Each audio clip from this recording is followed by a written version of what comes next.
Hey, Marlin family. Welcome to today's Marlin Family Podcast. Today's a day to celebrate and remember our friend Jose. So let's please take a moment of silence here and however you want to tribute and pay your respects to Jose.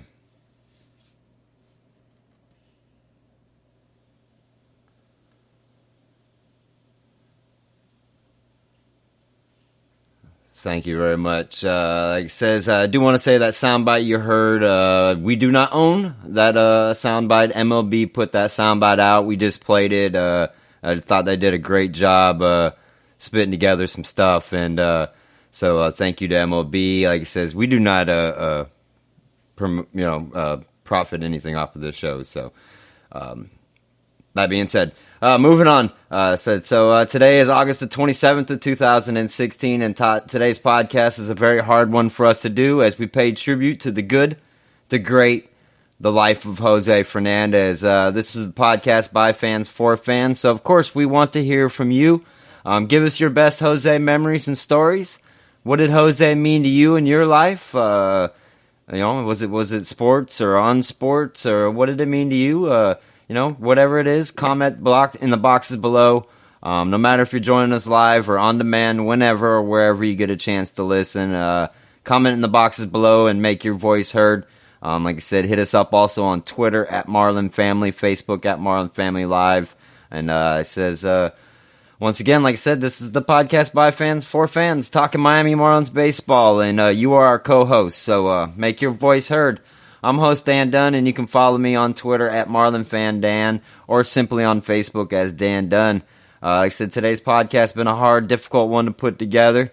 Probably the hardest thing I've ever had to do. Like I said, I'm going to do my best to keep it together for you guys. But, like I said, but while this is a day of sadness to remember a lost loved one, it's also a day to celebrate the vast accomplishments of a young man, 24-year-old man, was able to achieve just above and beyond anything I'll probably ever do in my life. So a great man. Like I said, through last night's game and preparing for the show, it's been a full one of wiping back tears and holding back some tears and just remembering the awesomeness of Jose Fernandez. Like I said, my thoughts and prayers go out to his family, his friends, and of course of us, the fans. I've got lots to say, but first I'm going to turn it over to my fellow host, short and sweet, the one known as the Jose guy, Andres Salgado. Andy, I hand the mic to you, my friend. Yeah, I'm sorry. I can't make the promises Dan makes about holding it back. Telling you right now, then Sunday morning when my mom walked into her house, so my South Florida bedroom telling me that Jose died, and literally my phone exploding, well, figuratively, not literally. I don't have the new Samsung, so my phone literally did not explode. It figuratively exploded with everyone asking me what's going on, and to tell you the truth, I was as shocked as anybody. I've been emotional these past few days, but you know what? As Jose would say, the show or the game must go on, so Dan is absolutely correct. We are here today to celebrate the life of Jose Fernandez, the good, the great, the amazing, just Jose. And we really want to hear your story, guys. This show is all about you, and I know I'm not the only one. I have my own personal stories, and we're going to get to a bunch of them today. I want to hear your stories. People have been tweeting us and asking us questions and giving us their stories. Please hit us up at Marlin Family on Twitter. Hit us up in the chat. You could even hit me up at Latino Local 4WF. You can hit Dan up. You can hit up our Facebook. I guarantee you hit us up. We are going to read your story. I want to hear your spring training stories. I want to hear meeting Jose out for breakfast. I want to hear the autograph signing after the game. I just want to hear stories. Today we are here to celebrate. Yesterday, the Marlins, oh my God, that was just heart-wrenching. But today, with the tears in our eyes, we're going to talk about the great man that is Jose Fernandez. And I don't know about you, Dan, but I'm ready to celebrate. I'm ready to celebrate as well, my friend. And let's go with it. Drink in our hands. So Coca-Cola today. Coca-Cola today. Water today. So this is going to be interesting. I'm going to try. Make no promises. I said we are not going to be doing any of our normal Marlin Family Live podcasting stuff tonight. We will probably do a show Sunday night, or maybe something Friday or something. We'll come up with something. But like I said, tonight is all about celebrating Jose Fernandez, number 16, forever 16. It's always going to be Jose Day, and the stories, the legends, the myths, the whatever you want to call them, they're on and on. I mean, from getting to America, first off, the struggle for a young man, 13, 14 years old, trying to leave everything he knows with nothing in the middle of the night to make it 90 miles to a better future. And being put in jail for it, and being persecuted and oppressed for it, and above and beyond anything I've ever experienced in my life. And for him just to be able to come over here and succeed in anything, not less the success that he had on such playing field to immortalize him in even bigger shiny light, right, Andy? Well, let's begin with that. Let's begin with Jose D. Fernandez was born July 31st, 1992, in Santa Clara, Cuba. Santa Clara, Cuba. Let's put that in perspective. Me, I come from Cuban descent. I was born in this country. I am grateful every day that I was born in this country. In 1959, the revolution started. Well, it didn't start, but it got very intense. It got very intense. January 1st, 1960, Fidel Castro took over the government. My family came to this country 6 months later. My family was one of the lucky ones. Mm-hmm. My family has been here living the American dream since 1960. I've been here since 1985 living the American dream. This country has given me such great opportunities and has given a lot of immigrants. Jose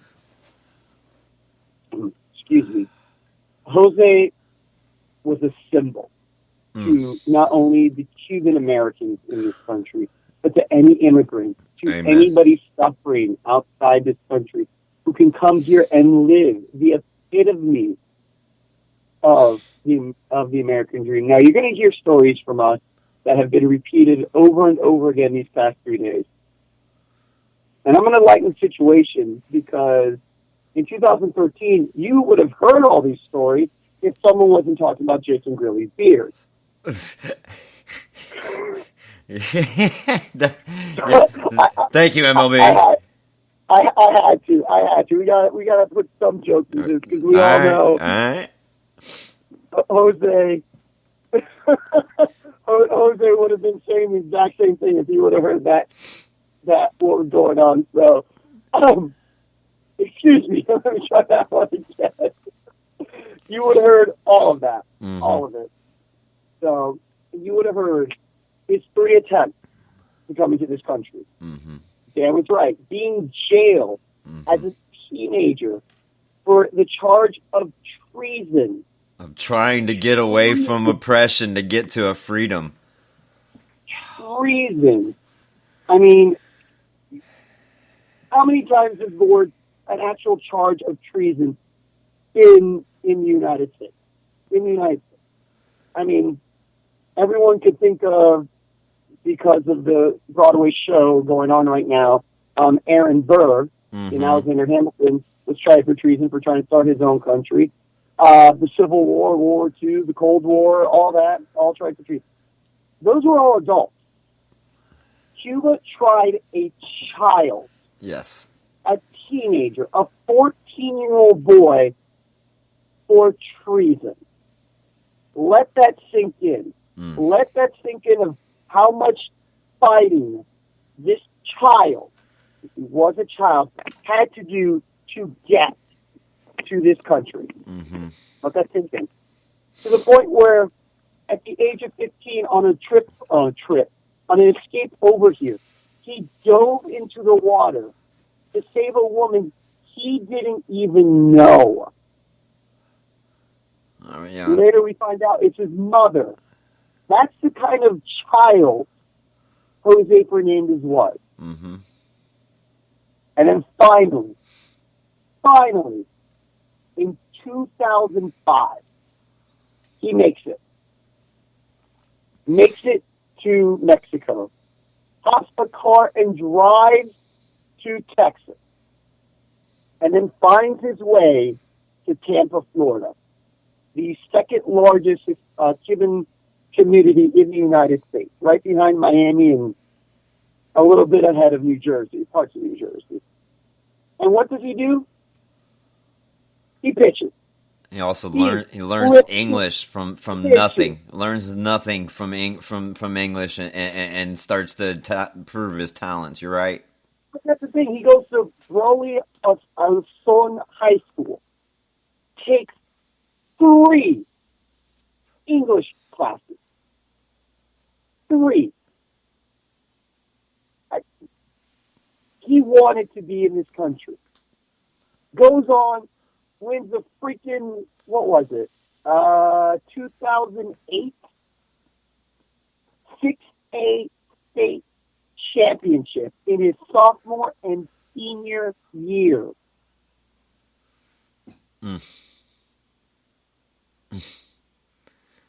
It's dominating from minute one, man. Minute one. From what he's learned in Cuba to what he learned in Tampa, to honing his skills to be the great ball player he is, but all that we just listed made him the man he is. I mean, he got to enjoy life to the fullest too. He was loving it. I mean, didn't he throw like 2 no-hitters in high school? I think that's what it was. 2 no-hitters, 13-1 record, 134 strikeouts. Man, I wish when I was in high school I could do all that. It's simply remarkable, like I said, for him to get here and do that, and like I said, then to be drafted by the Marlins, and how fortunate for the Marlins for Jose Fernandez to fall all the way to a 14th draft. Like I said, with what he accomplished in high school and the talent he was projected out to be, for him to fall all the way to 14th on the board, and the Marlins to pick him up was simply amazing and something that was meant to be as well. Absolutely. Now, before we get into his later, early in his career, later in that, let's talk about coming here. There's not that many people understand what it means to come from a third world country to here. Me, unfortunately, not unfortunately, because I do respect my grandfather, and I love his story about when he came here and the pressure he had to do and the success. And, my grandfather and Jose's stories are not that much different, except that my grandfather was a lot older. That he came here to play baseball, didn't get the recognition that Jose got, played in the Cardinals minor league system and never got as high as Del Rio or the Tampa Smokers. But to come here and to go to a restaurant, which to me, you and any American is just something we take for granted. You just do. Didn't understand the concept of free refill for a Coke. Didn't understand how the water was coming out of the faucet by itself without turning it up, for that matter, clean water to come out of the faucet. I mean, paper towels just coming out of this machine. You're taking this kid that had nothing, and his job in Cuba was just to throw a ball and nothing else, and putting him in a society where you are given opportunities. You are given chances to succeed. You fight for it, and you will succeed. Period. Point blank. So for Jose to just see all that, mind-boggling. That I forget who told the story. It was either Tommy or Rich. telling the story of when Jose was a rookie of a waitress bringing him another soda and him yelling, I didn't ask for this. I'm not paying for this. And then I had to call him down. I was like, look, it's free. Once you buy one soda, the rest are free. And him just taking them back because he didn't have that in Cuba. But, and you're right, yeah, you are right. It was meant to be for him to drop to the 14th overall selection. Because he won state championships in high school. Twice. It was because of a sophomore pitcher going 13-1 his senior year with 2 no-hitters. I mean, let's look at who went ahead of him. Garrett Cole. Okay, good, awesome. Danny Hutzel. Okay, who's that? Trevor Bauer. Dylan Bundy. Bubba Starling. Anthony Rendon, okay. Archie Bradley. Francisco Liriano. Javier Banez, okay. Corey Spanger, George Springer, okay, yeah. Taylor Jordan, and Brandon Nemo. I'm pretty sure the Mariners, the Diamondbacks, the Orioles, the Royals, Diamondbacks again, the Padres, and the Brewers, even the Mets, wish they could redo that all over again. Everybody. Everybody wishes they could probably do that all over again. Maybe not the Pirates, maybe not the Indians, maybe not the Cubs, but I don't know. That to have a talent like what Jose was is he's a piece you build a whole team around. There's not many people you can say like that. He falls to the Miami Marlins. 14. It was meant to be for this kid to come to this organization, to this family, and put a pin in that term family, because we're going to get back to that a little later. Put a pin. Just come to this family. And, all right, I'm going to be the first to admit, because he went to our system. I mean, not much in our system, because Dan has said so many times he kind of wishes he came to Jacksonville by... Maybe once. He did once. He came once. But he was in the Gulf Coast League. ERA of 0. Went to Jamestown. Kind of struggled. Had one game, 20 ERA. Greensboro and Jupiter, 14-1. Including championships. Combined. Spring training 2013 comes to prove a point that he belongs in the majors. That this 19-year-old kid, 19, 20, is it? No, 19. It would have been 19 no, at 20, the time. It's 2013. If it's 2013, he's 20, but you're right. But I'm talking about his 2013 spring training. Okay. Comes in wanting to prove he belongs to the majors. What does he do? What does he do when he first gets his first opportunity to pitch against real players? He kicks in the door. Not only does he kick in the door, he loads it up with explosives and just shatters it to pieces. Well, before that, he nails Giancarlo Stanton in the head. Yeah, well, you didn't show no fear. I didn't know that's where you're going with that one. I thought you were just talking about when he busted into the system. No, okay. That's all good. I remember hearing that and going, man, my 14th pick 2 years ago just nailed the future of the Miami Marlins in the head. This kid's wild, man. You know what? I'm glad he's in single A because he needs some work. His control is kind of iffy. I mean, oof. You know, maybe let's have him have a little more work.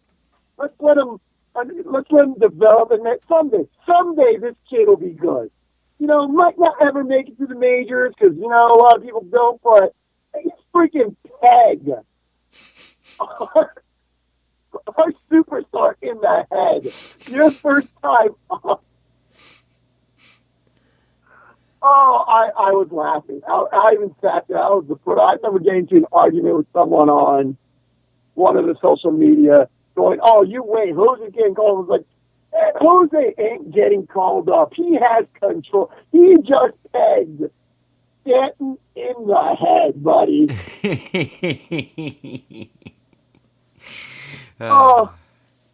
Like I said, that's what's the old saying? That's Jose being Jose. He says, he showed no fear. He says he came in, he was going to get a chance, and like he said, he went from throwing at Giancarlo's head to successfully working his way through the minor system, like you said, in that short time to kicking in doors in Major League Baseball, but. It just simply remarkable. Just the age, the journey. Everybody talks about baby Harpy and how fast he got to the big leagues and this and that, and cover boys and this and that. But my man just breeze rolled right through the system, like you said, because he had no fear. He went straight at Giancarlo Stanton because, like you said, it's just another guy. That's just another guy to him. He don't care who you are. You're going to get in the batter's box, and I'm going to throw some strikes, and you're going to try to do what you're going to do, and I'm going to get you out. I mean, I bet Jose felt bad that he kind of pegged, Stanton in the head, but what did Jose? Jose continued to pitch. Like, oops, my bad, sorry, dude. Get back in the batter's box. Let me throw some pitches.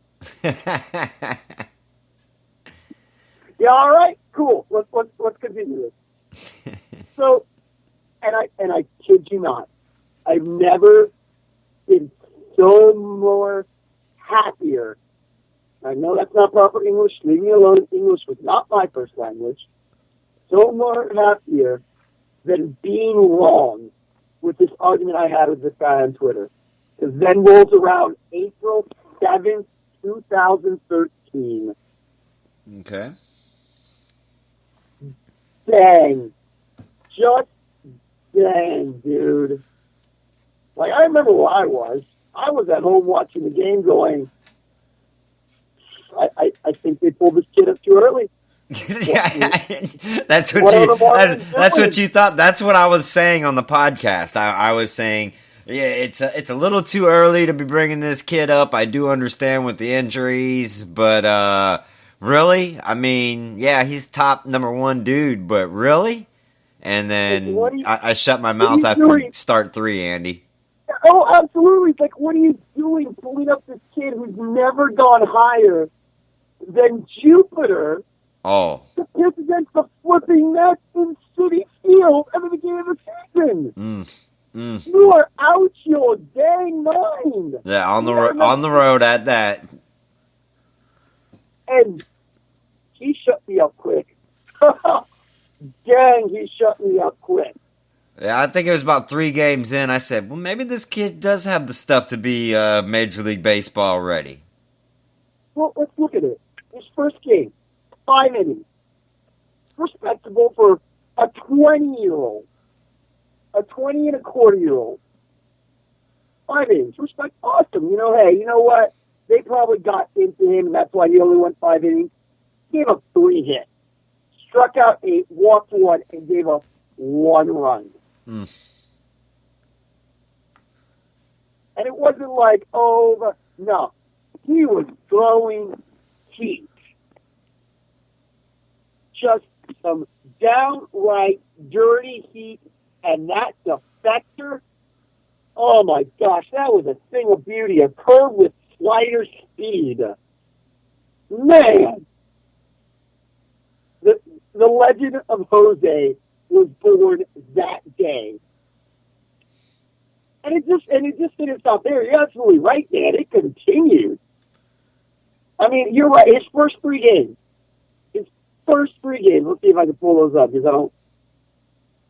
Don't give me games. Don't give me career numbers. I want games. Game logs. Here we go. His first three games. Let's look at that. No decision. Gave up 1 run.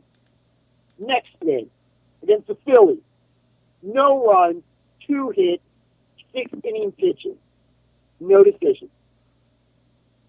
Game 3, gave up 5 runs. Game 4, gave up 5 runs. Game 5, no decision again. 2 runs, 4 innings. Game 4, 7 innings, 1 hit, no runs. May 4th, Jose Fernandez gets his first win in Major League history against the Phillies with a 2-0 victory. You know, in 2013, I pulled up the game log. After that 7 innings, 1 hit game, where he gave up that, he's gave up 1 game after that where he gave up 3 runs, and 1 game where he gave up 2 or 4 runs. Everything else was 2 or 1 in his outings.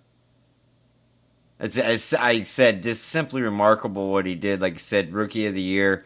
Sorry, I lost that comment here a minute ago, but 14 strikeouts against Cleveland 2013 Rookie Year. Mike Ferguson writes in one of the great things he remembers. One of the great things I remember about that year. The best thing, I mean, it's got to be the game against the Braves. Leading up with the thing with Freddie Freeman, where he yelled at him about how the F do I get you out, and joking around. They became friends, blah, blah, blah. But, you know, then the game, the last outing, they said, this is your last outing. We said, oh. He said, he may get 1 more inning. They may give him 1 more inning. If he gets to a bat, they probably are going to pinch hit for him. Well, he got in that bat. They let him hit. What did he do? What did he do? He hit a ball. He crushed it. And, you know, just a remarkable thing of beauty. Me, I've always said, if that was me in that situation, I've been through what I've been through. I got here. I got done what I've done. I've never been hired in minor leagues than A-ball. And I'm now going to be Rookie of the Year type person. And I'm cartwheeling up down first base. I don't give a damn if you think I'm showing up the pitcher or not. I'm cartwheeling down first base. But, you know, the Braves took it offense and blah, blah, blah happened. And we had the scuffle over the toss of the bat and people's feelings getting hurt and blah, blah, blah. But, you know, I just remember that moment just, you know, it's the last of the last of the last. He probably isn't going to get up there, but he gets up there and he makes you remember something you'll never forget. I remember standing there like looking over at my buddy and go, did he just do what I think he did? And he was like, yeah. And then the big fight, but I said just simply remarkable what he did. Oh, it was absolutely remarkable. I mean, let's continue with that point because another one of Mike Ferguson's favorite moments was his rookie year going up against the Cleveland Indians. Mm-hmm. Now, the Cleveland Indians at this point are 69-49. Mm. You know, they're 3 games back of the Detroit Tigers, you know, really having a playoff battle. They have freaking Jimenez on the mound. Mm. And what does Jose do? 8 innings. 8 innings. 14 strikeouts. 1 walk. 3 hits. 0 across the board. No one scored on him, dude. I mean, just nothing. I said, you know, the game before that, the 13 strikeouts against Pittsburgh, the 27 strikeouts over 16 innings in them 2 starts. If you want to even go back further than that, on that one game right there, was part of an actual 2-game set of just, this is why I'm Rookie of the Year. I'm going to come out here and knock down some doors. I mean, he did give up 2 runs in that game against the Pirates in his 8 innings, but he struck out 13. 27 strikeouts in 13 in 16 innings. Wow. And it's not like Jose freaking had the powerhouses that we have now. No, his lineup was Ed Lucas, Logan Morrison, Donovan Solano, Marisnick before he became the Houston Astro Marisnick, and Jeff Mathis. And he was still 12-6 in that season. Yep. 12-6. With what everybody was making fun of the Marlins of having what they call it, a New Orleans Zephyrs roster? Absolutely. And let's get into that. Let's talk about the voting. Because after all this, after the Macy season, Major League Baseball, Sporting News, nationally, every Rookie of the Year across the board. Hands down. Hands down. He led all rookies in strikeouts, 187. Strikeouts per 9 innings. I hate that sabermetric number, but dang it, if Jose leads in it, I'm going to use it. 9.75. Number one in hits in the low number of hits allowed per 9 innings of 5. Second, not rookie, second overall ERA was 2.19, and was third. Again, don't like the statistic, but I'm going to use it. Jose's going to benefit Jose. Third in WAR. Third. Make love, not war, Andy. Third. Make love, not war. Gotta have peace, Third. man. With a 6.3 WAR. Which means if Jose wasn't on the Marlins would have had more than 100 losses that year. Easily. Wow. And I said, then to go on from there, to come out of the 14 year, and, what we saw to start the 14 year, backed up what we saw the 13 year until... No. Let's go. I'm not done with 13. Oh, you still got that? You want to go still in the 13? Okay. The rookie. The guy who had nothing higher than Jupiter. For half a season. Third. And Cy Young. Adam Wainwright and Clayton Kershaw for the Cy Young.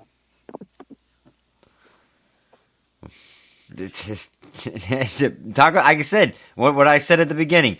My man put some sticks of dynamite on the doors, and he welded them shut, and he rolled his little cable back. He stepped around the corner. He put his little plunger down, and kabooey, he kicked that son right open, buddy. Like I said, bursting onto the scene. Like I said, you talked about the 14 Ks against Cleveland, part of the 27 run, the home run against the Atlanta on the last at bat of the last game, and if he would have kept going, he probably would have won Cy Young. But just remarkable. You mean you have no other words to say it, and like I said, moving into 14, he backed it up. He came out in 2014, was like, was this some kind of, rookie flute thing, and they just couldn't figure out what the rookie was doing, and then all of a sudden, no, he's still doing what he was doing. So, I mean, freaking opening day, Colorado Rockies coming to our home. And what do we do? Let me phrase that. What does Jose do?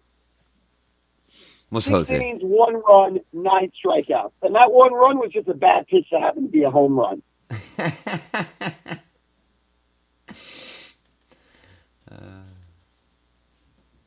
Was that the Tulo game? No, that was in Colorado. No, Tulo was in Miami. That was that opening day? No, that was the previous year. Oh. That was 2013 he did that. 2000. But yeah. Oh, that freaking Tulo play I've seen gifs around gifs of that thing. No doubt, no doubt. I mean, it was. That thing has been played so many times.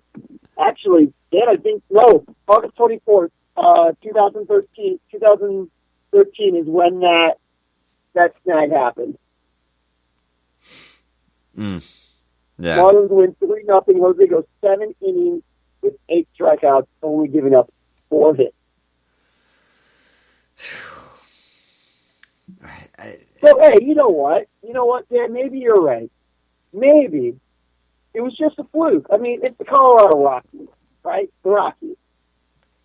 Well, game 2, Jose sure as heck gets the out of the San Diego Padres, going 6-2 with another 8 strikeouts. And yes, he falters against Philly, loses 3-6.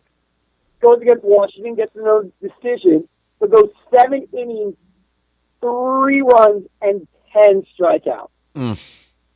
Goes to Atlanta and smacks the Braves around, 8 innings, 14 strikeouts, and guess what?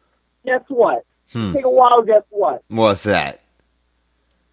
No the walks? Marlins only win that game 1-0.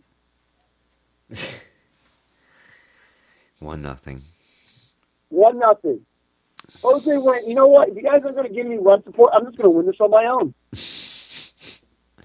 Now, you didn't have run support for 2 years. Then 3 years. Atlanta comes to his house and goes, oh, we're going to pay you back for that whooping you gave us. Nope. Nope. 9-0. 9-0. 8 innings, 2 hits, 8 strikeouts. Then he goes to L.A., or L.A. comes to him. What's he do? Gets another decision, but golly goodness, freaking 10 strikeouts in 7 innings pitched. He liked dropping a dime on them K meters.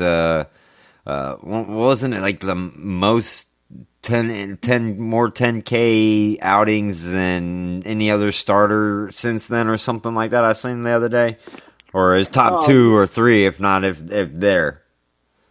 He has some insane numbers. We're going to get into all that because then comes May 19th. Not May 9th. Why did I say May 19th? May 9th. San Diego. We all know the story. Gets hurt. Mm-hmm. There's something in his arm. Mm-hmm. That's it there. Maybe it's just a strain. Maybe he's just hurt. Pitching funny. Let's just repeat. Gives up 6 runs. 5 runs earned. Gives up 6 runs. Take him out. And then we get the news. Out for the season. Tommy John surgery. Out for most of the next season.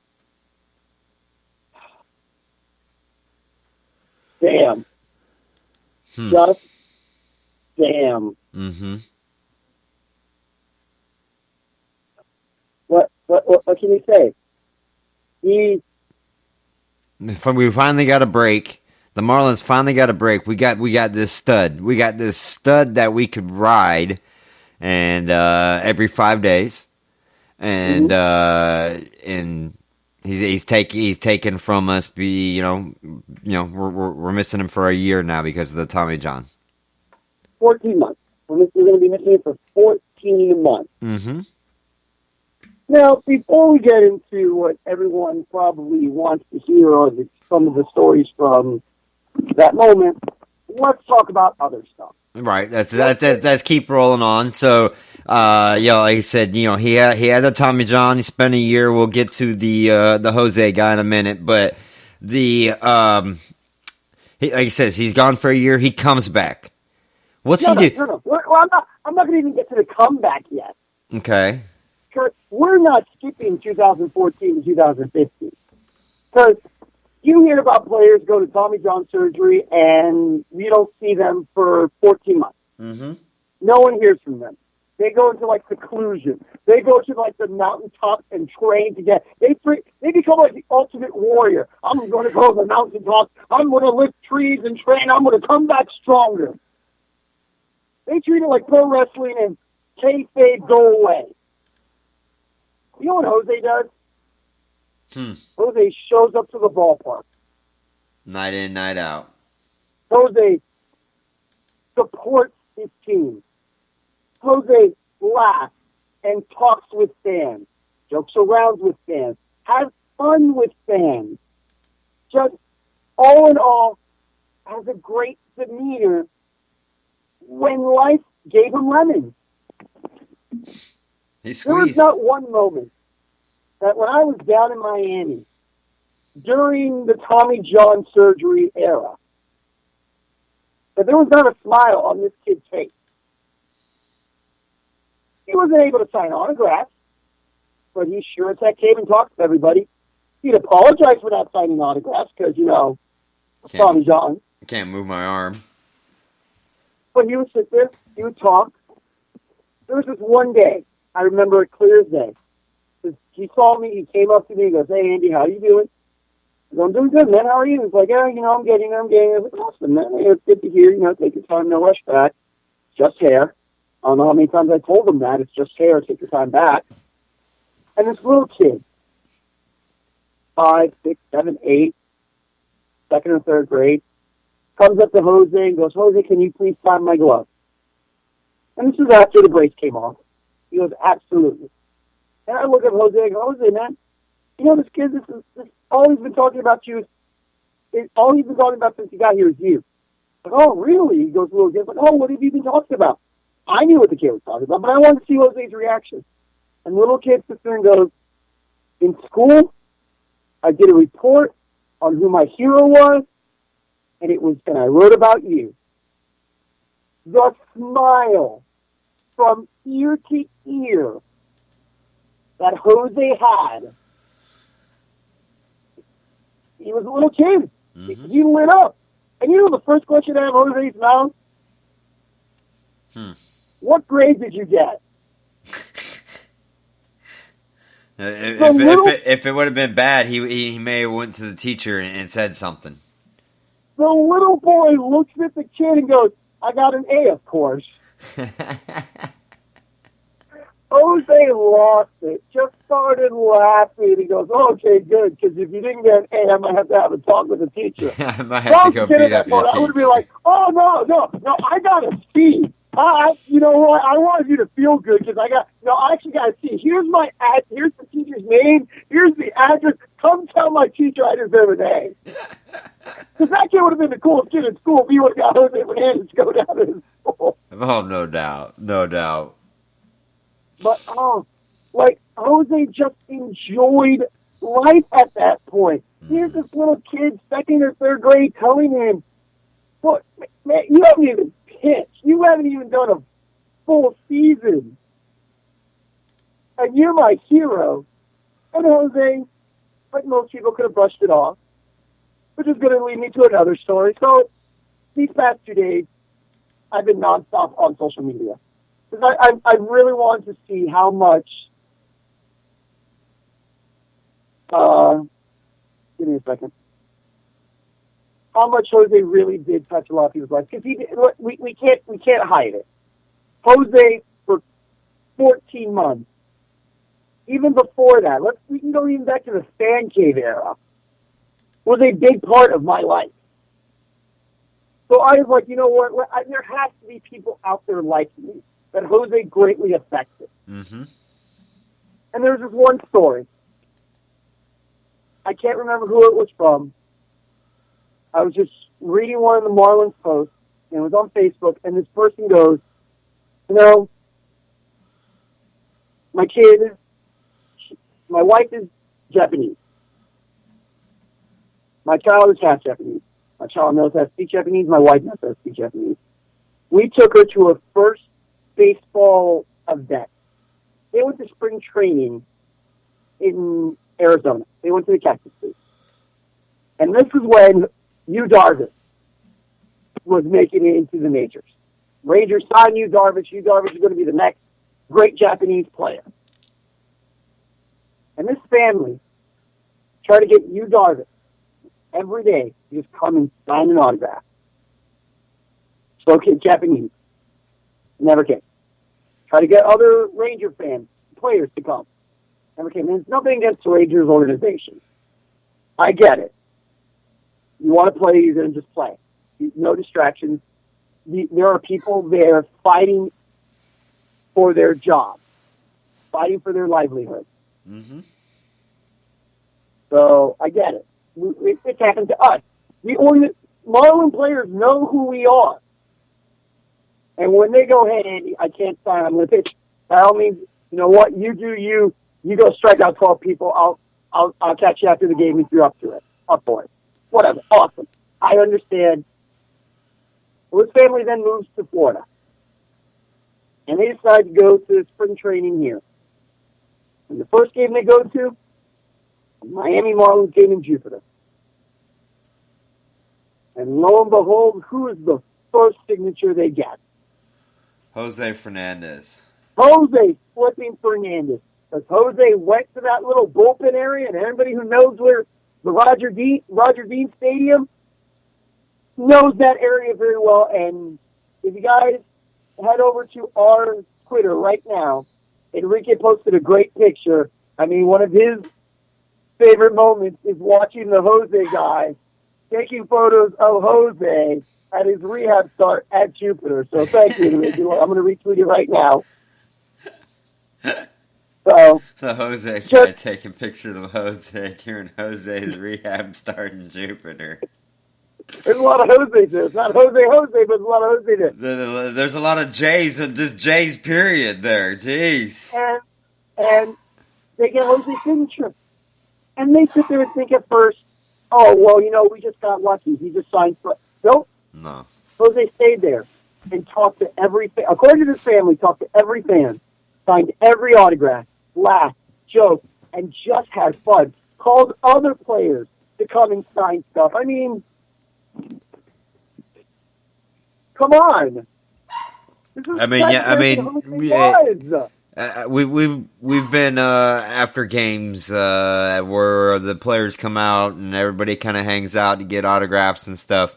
11 o'clock at night after a game, sleet kind of coming down, misty skies. You know how it is in Miami sometimes. And who's coming by to sign autographs? Jose Fernandez, guy just won Rookie of the Year. Big face of start turning into face of the franchise. He's still the first guy coming over signing autographs, giving balls to kids, and that's the type of man he was. And just talking. You know, I'm always grateful for an autograph. Always grateful, but and I get it. Man, you just played 9 rough innings. You lost 11-0. Hey, thank you for signing. Thank you. You don't have to talk to me. Just thanks for signing. Hey, thank you. Appreciate it. You'll get them next time. Okay. Thanks, man. Bye. Jose, come over, sign. Hey, man, what's up? Hey, how you doing? Oh, hey, man, thanks. I struck out like 12, but that guy hit a home run off me. I got to get him next time. I was like, really? You're going to worry about that? You're going to really worry about the home run? You won 20-2, and you're worried about the home run? You struck out 12 feet. You're worried about the home run?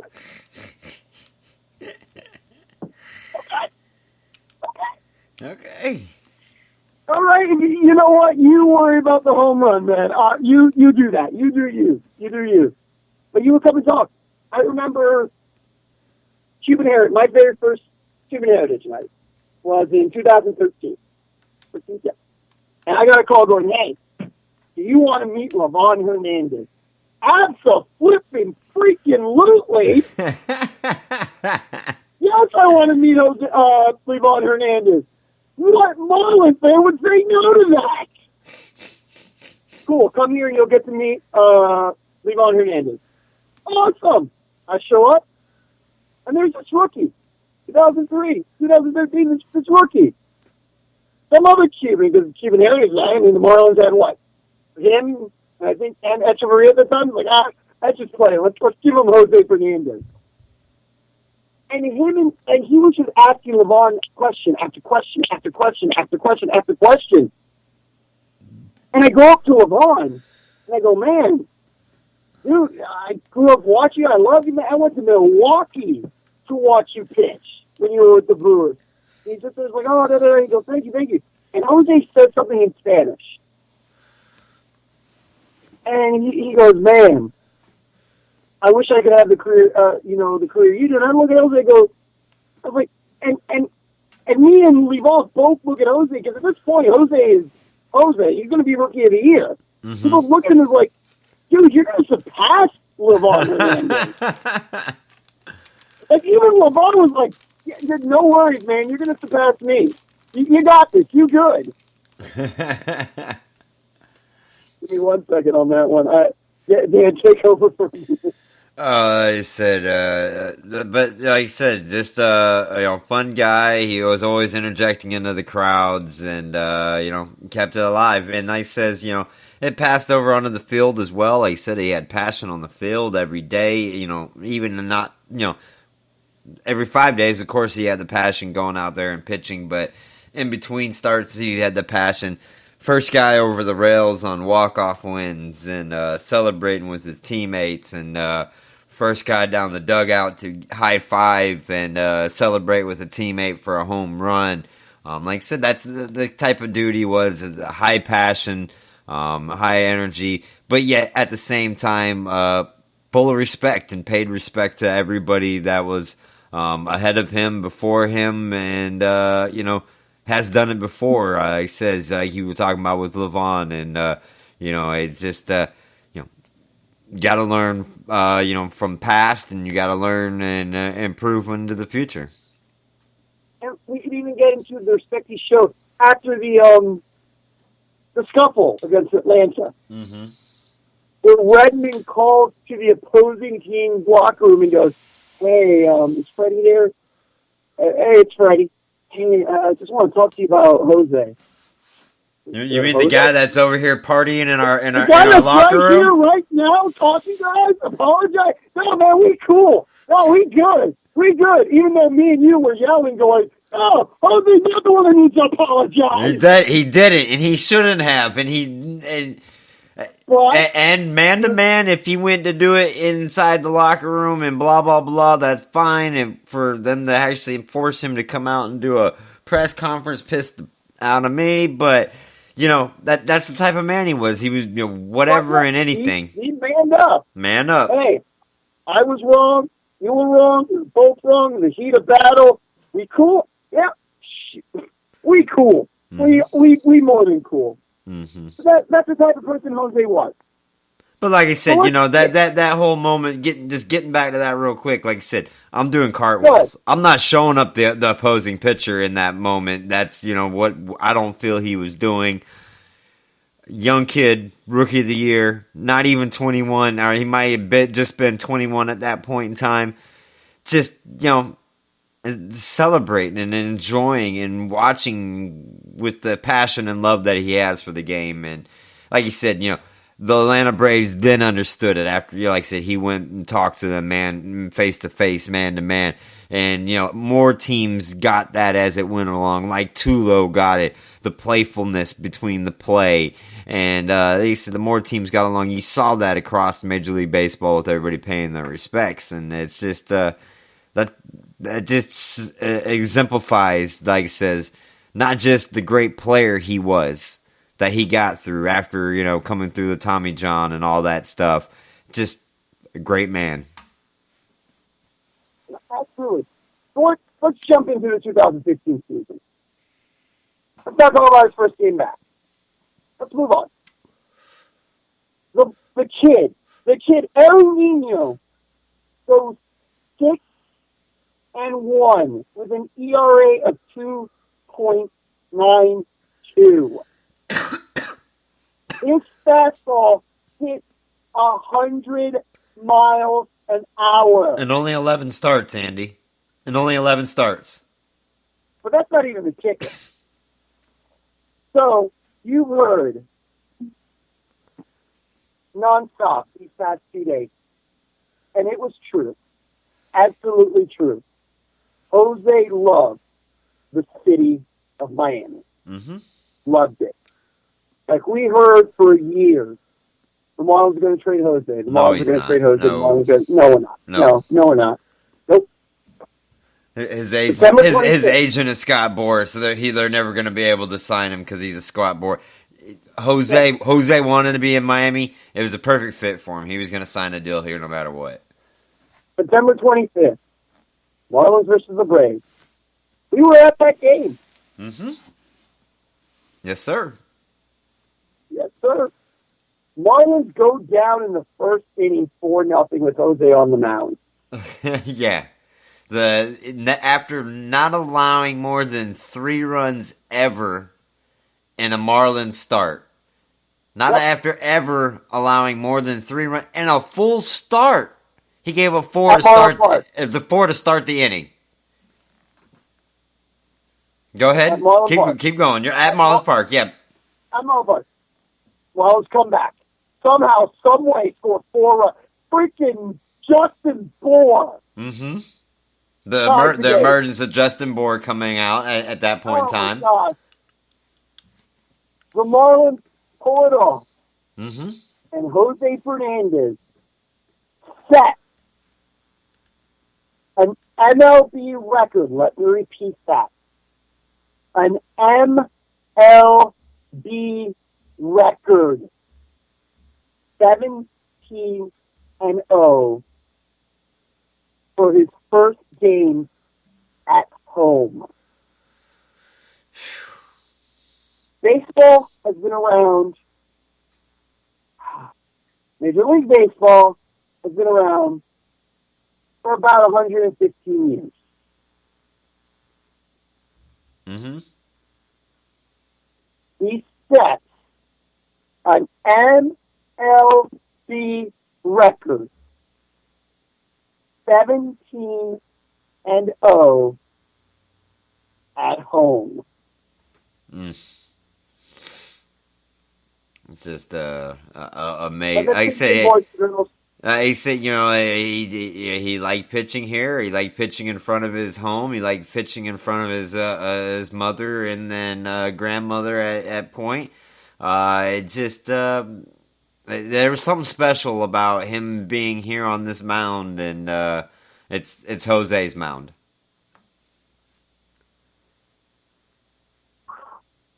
All right, 6-1.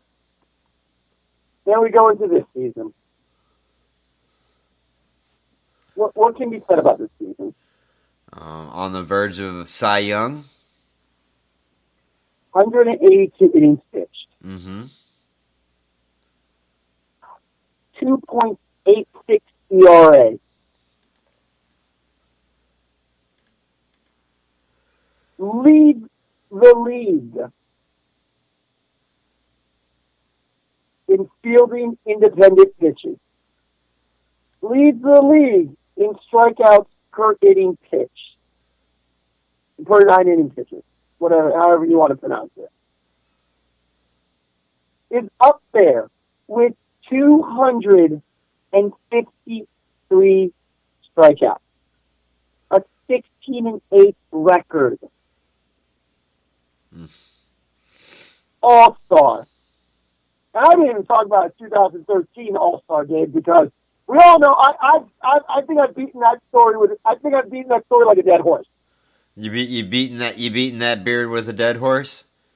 Man, that I told that story. You know what? We're gonna let that one go. This year was a magical year for Jose. In a year where we didn't have Stanton for some of it. A lot of we it. We didn't have D. Gordon for half of it. We were relying on spot starts from pitchers because Wei Chen was hurt. Adam Conley was hurt. Andrew Cashner was Andrew Cashner. I mean, salty treatment. Jose Day was something very serious at Marlin Park. There's a section dedicated to Jose called the Jose Hero section. Our 2016 Marlin Fan of the Year had season tickets in the Jose Hero section. Jose meant a lot to the city of Miami, to the Miami Marlins, to the point where the Miami Heat, the Dolphins, the Panthers, the Dolphins and the Panthers already had their moments of silence for Jose. And you know the Heat, when the season starts, is going to have a moment of silence for Jose as well. Mm-hmm. I mean,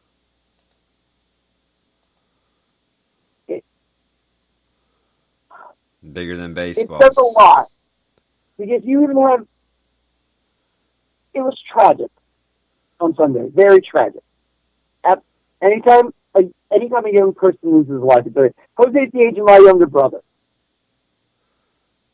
Mm-hmm. I couldn't imagine losing my little brother. But it says a lot for your character and the person you are. David Ortiz. Possibly, I'm going to hate to say this, possibly the greatest DH player in Major League history.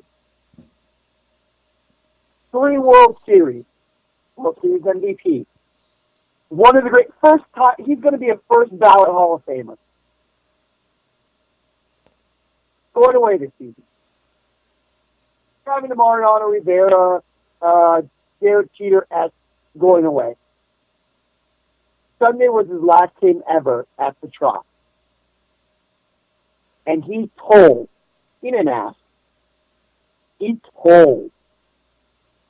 the Rays, we are not having a pregame ceremony. We are having a Jose ceremony, because today is Jose Day. Dude, when you got Big Floppy telling people to shut up and do what I say for you,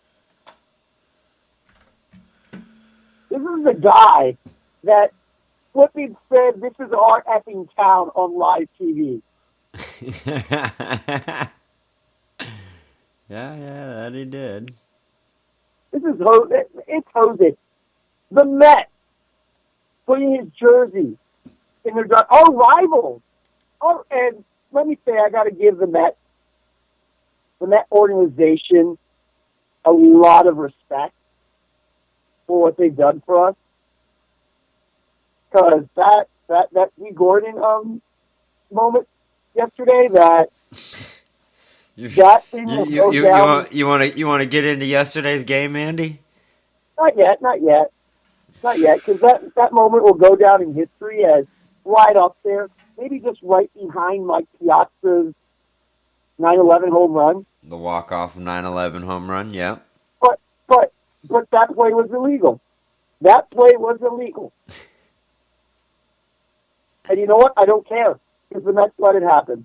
The umpires let it happen. The Mets and the Braves have shown us nothing but respect these last few days. Mm-hmm. Yeah, okay. You know they're saying that there's no crying in baseball? I don't know. Yesterday? Yesterday there was a lot of crying, bro. Yesterday there was a lot of crying. Yesterday threw that out the window. Because I've heard it all day yesterday. I heard it all day today. Yesterday, everyone was a Marlins fan. It's great to hear. Go ahead, Dan. You could talk about yesterday better than I can, because if I do, I'm going to lose it. All right. And we still got a whole segment to talk about with our interaction with Jose Fernandez. So, yesterday, I want to get into this, and everybody. I mean, we try to stay away from religion and politics and all that kind of stuff on the show. But if you do not believe in some kind of higher power of some kind, I don't know where to begin. The symbolic things that went through that game, like I said, first off, like Andy said, the team's coming together on the mound. Never teams don't come together before games, unless the benches are clearing for a brawl. So the teams come together. The teams go out. Adam Conley stays in the dugout. No one on the mound. There's no one on the mound. The guys surround the mound. The 8 guys surround the mound, and just leave the empty spot for Jose. It's Jose Day.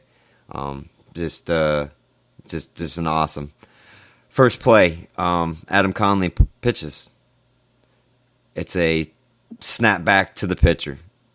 What did I know? 90% of you had to think of the Tulu play. The first play out of the game, right back to the pitcher. Go ahead, Andy. Oh, I did. I said, I was like, did that SOB just Jose Fernandez it? Yeah. And it happened a couple times in the game, too. I believe 2 or 3 times. It was a snap back right to the pitcher and a good play. There was the one that we're not going to talk about. But, first play out of the chute, the snap back right to the pitcher. Snag, throw over, ain't nothing. I mean, symbolic. D. Gordon then comes up. First off, goes up and imitates Jose and takes a pitch. Was a perfect imitation. Beautiful imitation of Jose. Almost just... I thought he was just going to stay there and, take that bat like that. But to switch around and then to hit a ball. And like he said, I have never hit a ball that far in my life. Not even in BP.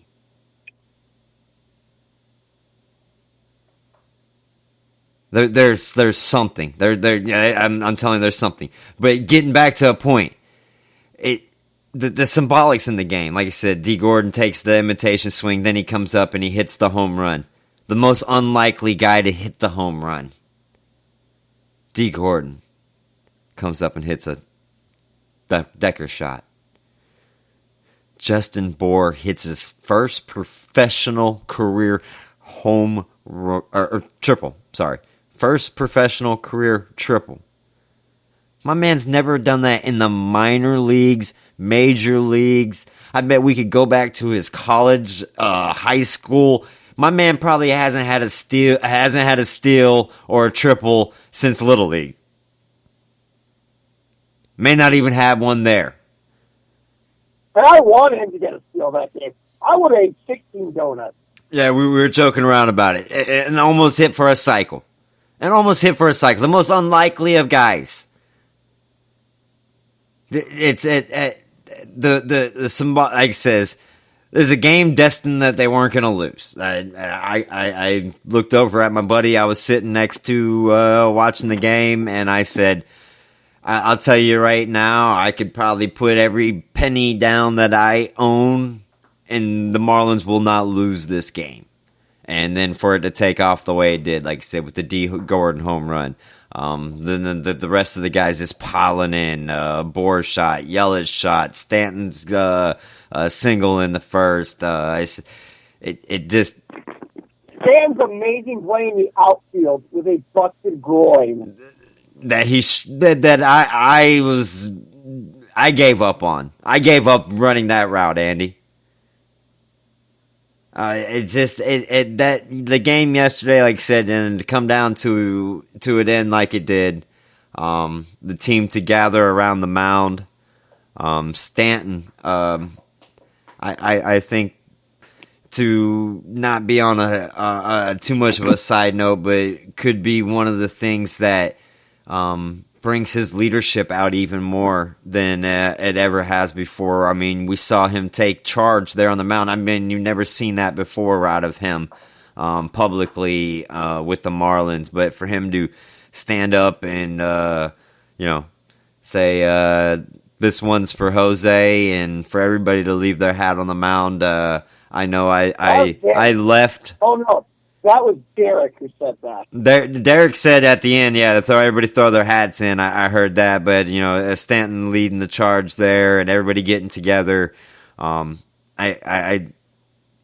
tell you, that game yesterday was a roller coaster of emotions that started with holding back tears when they played what I am calling the baseball version of taps, Andy. I heard the horn. I am someone who has heard the taps play for family members and friends way too many times in my life. That if I hear taps, I will instantly break down. But for them to start playing that take me out to the ball game, like I would like saying baseball version of taps, I wept. I wept. And then, like I said, the roller coaster emotion, the scoring runs, D. Gordon's home run, Justin Bour. Hey, and Justin Bour's dive into third base. Let me tell you what, Justin Bour's dive into third base on that triple was the most majestic. That was better than my dive on YouTube, Andy. I have to say that was the most majestic slide on a triple I've ever seen. Take it away for a second, Andy. I don't know. Your slide was pretty awesome, but no, it was everything came together in the perfect way. And D. Gordon said it best. Dan is emphasizing it. With a tear in D. Gordon's eyes, man, if you don't believe in a higher power, you need to check out that game. Because Jose was there that day with them. Yeah, no doubt. Jose was there that night. Jose's with us right now. I mean, Jose's looking down right now and probably playing some prank on Jesus. Or Muhammad. Or John Smith. Joseph Smith, I mean. Or L. Ron Hubbard. Probably playing a joke on Alexander Hamilton as we speak.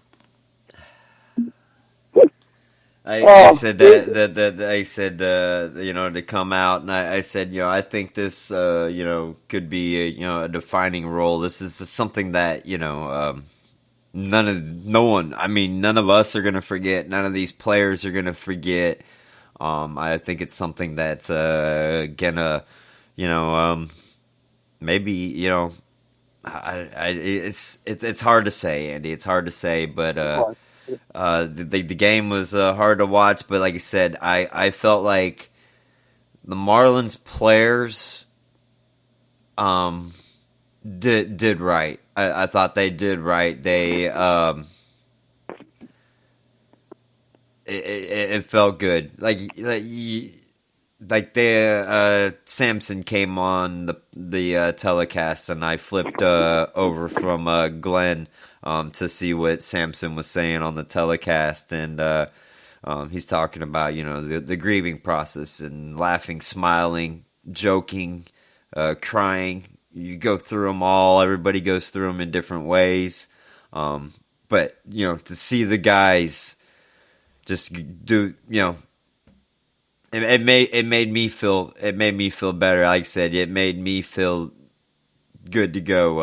I like you said, Jose's there. Jose's here with us, and he's gonna be here with us forever. And that's for real. It was a perfect night to remember Jose. Serious. Hollywood could not have written a better script.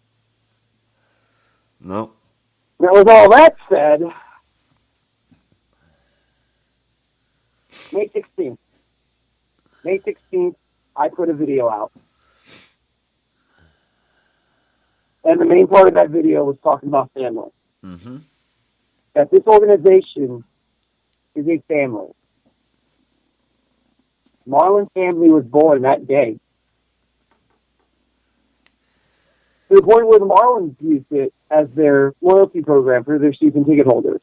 It's now the Fish Family program, and it's because of Jose, the term Marlins family and Fish family exists. And Sunday, Monday, and even today, my statement rings even truer. Between the Dolphins, the Heat, the Panthers, Tampa, New York, City of Miami, the players, the fans going to the stadium even though the game's canceled, the Mets, every news outlet you can think of. Everyone was part of this family. Every fan was there to support this family. If you would have asked me May 16th, 2014, when I made that comment, how true is that comment that I'm making? I believe it's absolutely true. Mm-hmm. I stick by what I say. People sat there and mocked me. This isn't a family. This organization's a joke. You can't take anything. I heard it all. For 14 months, I heard it all. No one goes to the stadium. No one cares about this team. No one does this. No one does this. Blah, blah, blah, blah. You know what? I can officially say, because we had a lot of media on the Shave the Day event. A lot. Mm-hmm. We had a lot of fans the day Jose came back and pitched. I can say without a shadow of a doubt that this weekend has proved that we are, whether you want to call us the Marlin family, whether you want to call us the Fish family, our team is a family. And I stick by it. If it wasn't for Jose, that term would not exist. Mm. No. So I make this video. I get sub the Jose guy. And I will wear that, and we joke constantly on this show about I'm the fan formerly known as the Jose guy. I will proudly wear that moniker, the Jose guy, for the rest of my life with honor. If I am connected, that name connects me to someone that everyone should grow up to aspire to be. Not because of what he accomplished on the field. Because we all agree that was great. But what he did for the kids off the field, the Little League kids, the fans. Ralph, if you are listening right now, I'm going to tell the story because it needs to be told because not many people know about this. The head events coordinator of the Miami Marlins is named Ralph. He has a son with, I don't want to butcher the medical term. The layman's term is brittle bone disease. Mm-hmm. Kind of like the breakable guy in that movie. Unbreakable. Unbreakable. There you go. So, and Jose, anytime would see little Xavier, his eyes would light up.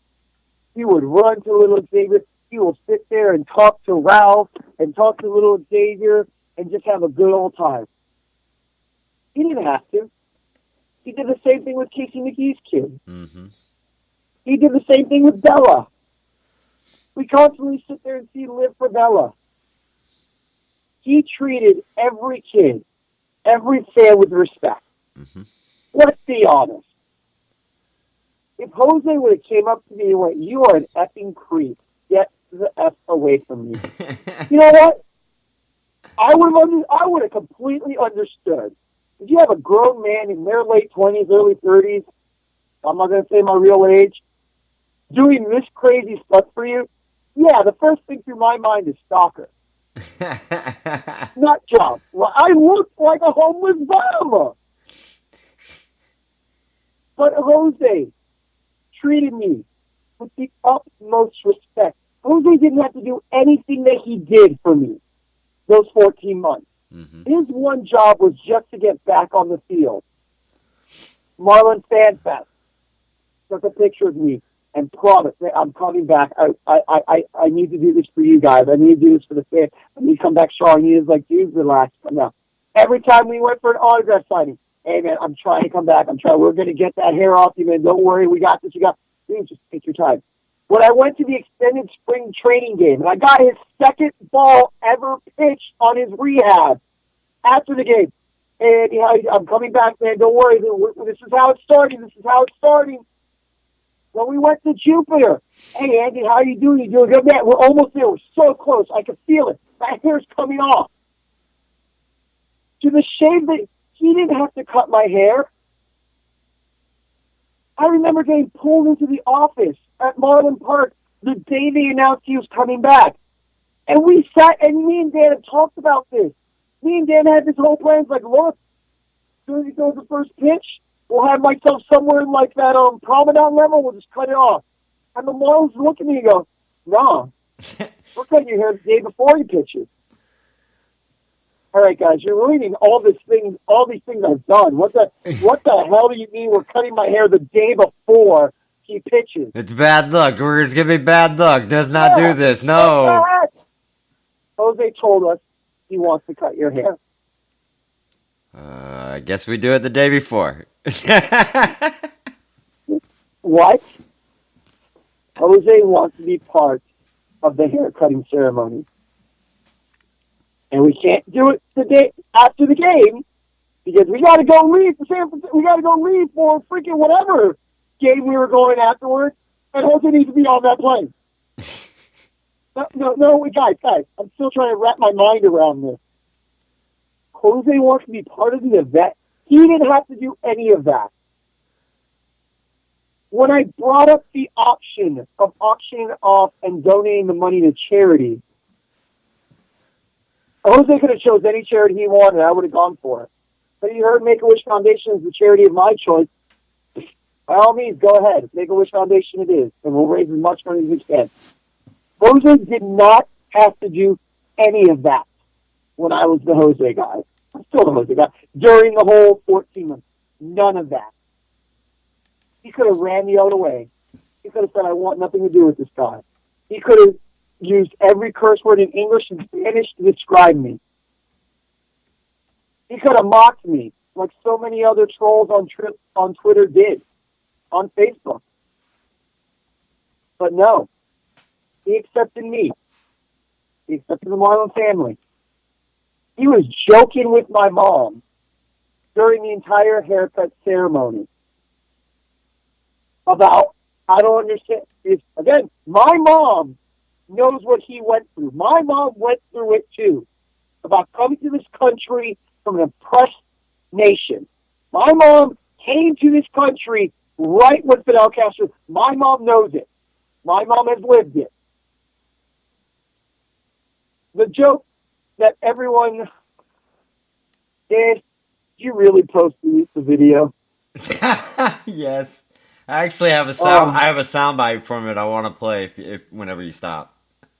Oh, I'm trying to key it up right now. So Jose makes a joke, and a lot of people thought it was an insulting joke about, I couldn't do something like that. Well, you guys didn't hear what he said in the bullpen to my mom. Because my mom was there when he said it, and he's like, wait, Jose, you can't grow a beard like that? You're Cuban. She goes, oh, no, I can grow a beard like Andy. My grandmother just wouldn't like it. My grandmother doesn't like my little man bun I have here. And every time I go by, he's like, you're gonna cut that next time, right? Next time you come by the house, you get tomaco tan eso. That's tomaco tan. So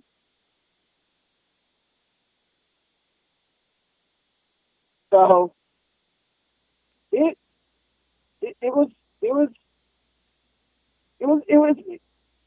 was a fun moment. And what really let me play this real quick while you take a break, Andy. Go ahead. Oh, hold on, I got it on the wrong clicker. Wrong clicker. Here we go. There you go. What does it mean to see a guy like this be this dedicated to you? I thought that was a joke at first when he said it.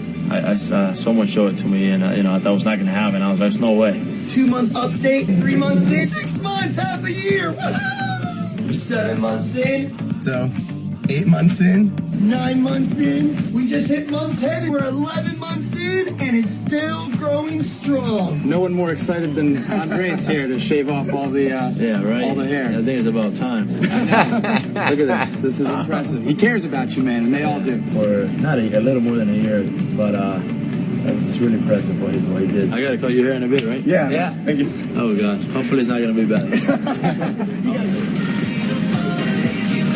but yeah, just a great moment, Andy. He was. Before I get into my final point, so MLB Network, ESPN, we've been on them. There's no hiding that. Bunch of people don't like us being on them. We were on it. And everyone always has the same thing to say about Jose. He was such a blast. So much fun. So much charisma to interview on camera. Mm-hmm. And it's true.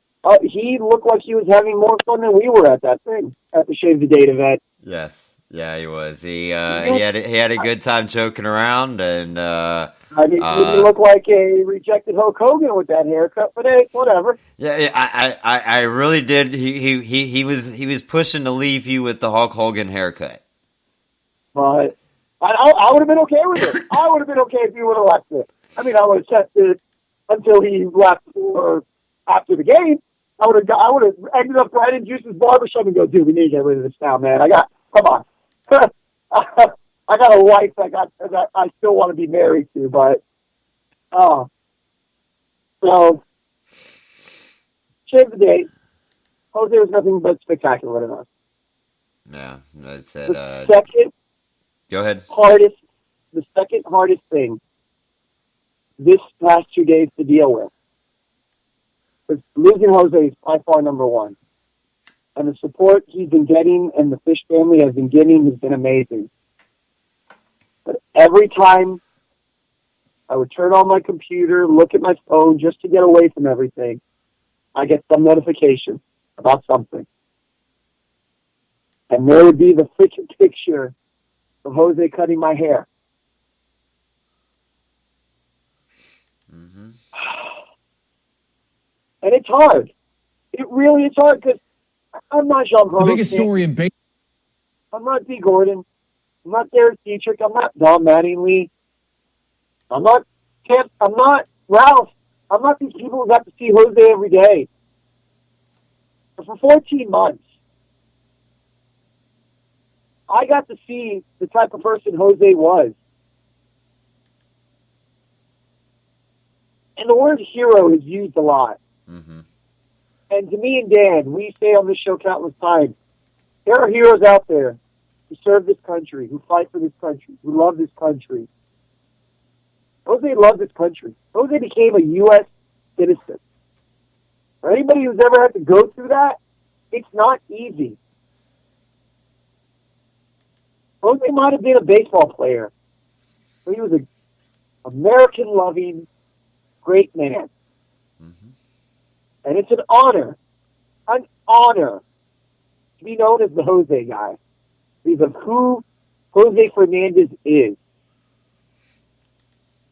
Yeah. And parents, if your kids say they want to grow up to be like Jose Fernandez, by all means, let them. Amen. His passion for life, his love of the game, his love of people, no matter who they were, because again, could have just told me to F off, wants nothing to do with me. But no, he accepted me. He had fun with me. Cracked a few jokes with me like he does with everybody else. He was a pillar to the community. Yeah, I can't believe you actually touched your hair. Ugh.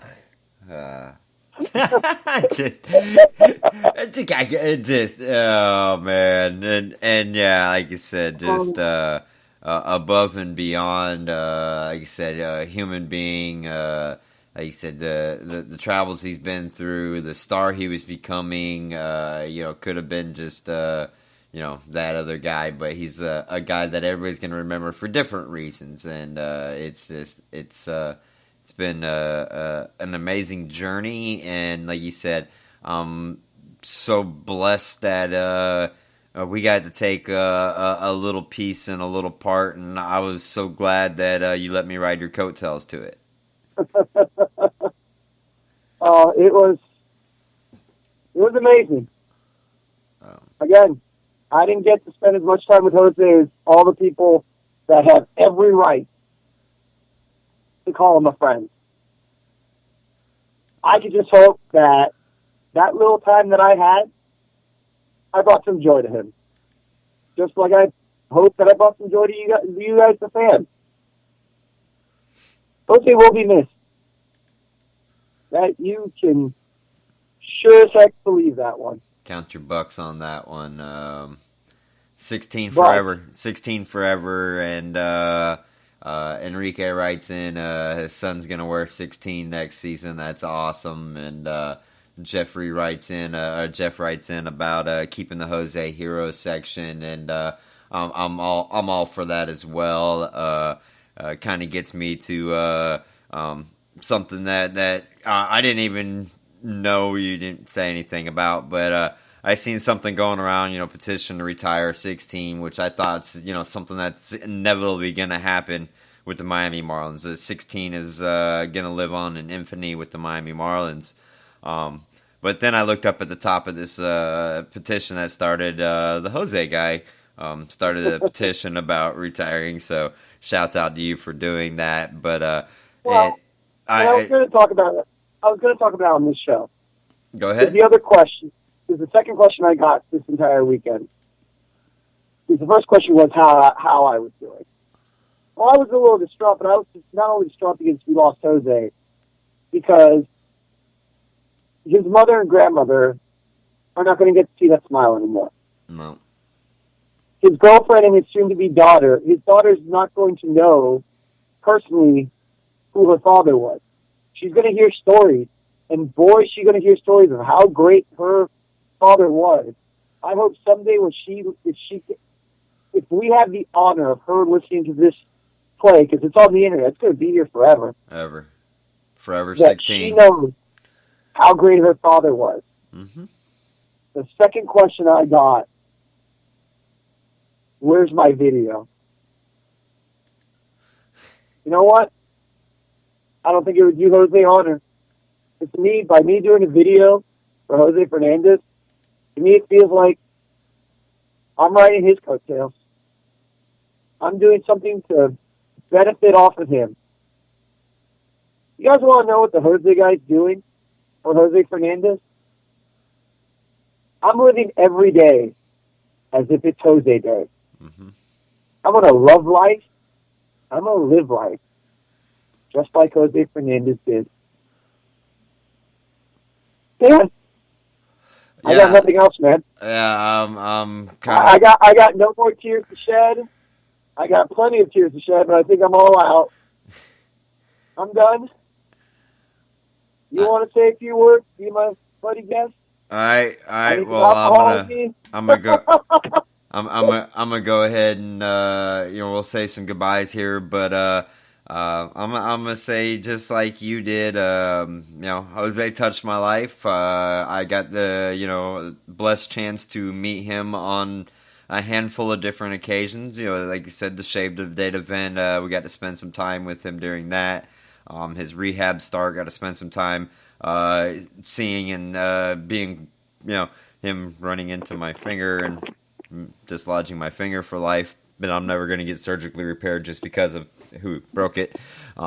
It's one of those things that he touched so many lives, like I said, and not only just on the baseball field, on the diamond. You talked about it. We talked about it in life in general. The kids that he dealt with on and off the baseball field, and people that came to the diamond. Places he went and visited, schools he went and visited, hospitals he went and visited, charities he did. You saw Jose everywhere. And you mentioned Ralph earlier. I said a follower of him as well. And he says he does a lot of events outside of Marlins Park for Marlins. He says there are malls and hotels and nightclubs and school functions, and Jose is at 75% of these things. They're pitching in 6 hours later on that day, but Jose is hanging out with a charity event. He says above and beyond, like I said, the stories they're gonna go on beyond the baseball diamond. Like you said, we talked about earlier, the Cuban being brought up like he had, not having much of anything, not being able to speak, being thrown in jail for trying to better your life by leaving. I mean, just think about it. If you wanted to leave America and go to another country because you thought you would have a better life, but they were going to throw you in prison for doing so. Just a remarkable journey. A remarkable journey. Like I said, everybody's going to take a different piece of this man's life on with him. And like you, Andy, I'm right there with, I'm going to take my life. I'm going to use the energy that he had, the passion he had for what he did. I'm going to do that in everything I do. I'm going to try to better everything I do in my life. I have my little Marlins pin, little 16 I'm going to wear. And I says I'll probably try to take a picture of it. I'm not much of a picture person, as anybody who follows me on Facebook or Twitter knows. I'm not much of the picture-y person in the world, but I'll try to do something here and there. But like he says, you live your life to the fullest. Don't take things for granted. It's a lot worse. It's a lot more people got a lot worse off. It just take every day for granted. It's a blessing to be here. It's a blessing to be here. That's all I can say. Andy, say some quick goodbyes, and then I'll say some where goodbyes, and we'll go. Ladies and gentlemen, love the closest one to you. You love them. To all the people who are expecting YouTube videos this week, I'm holding off the baseball adventures of our people. I'm holding off the Marlin Family Challenge. The show will be on YouTube.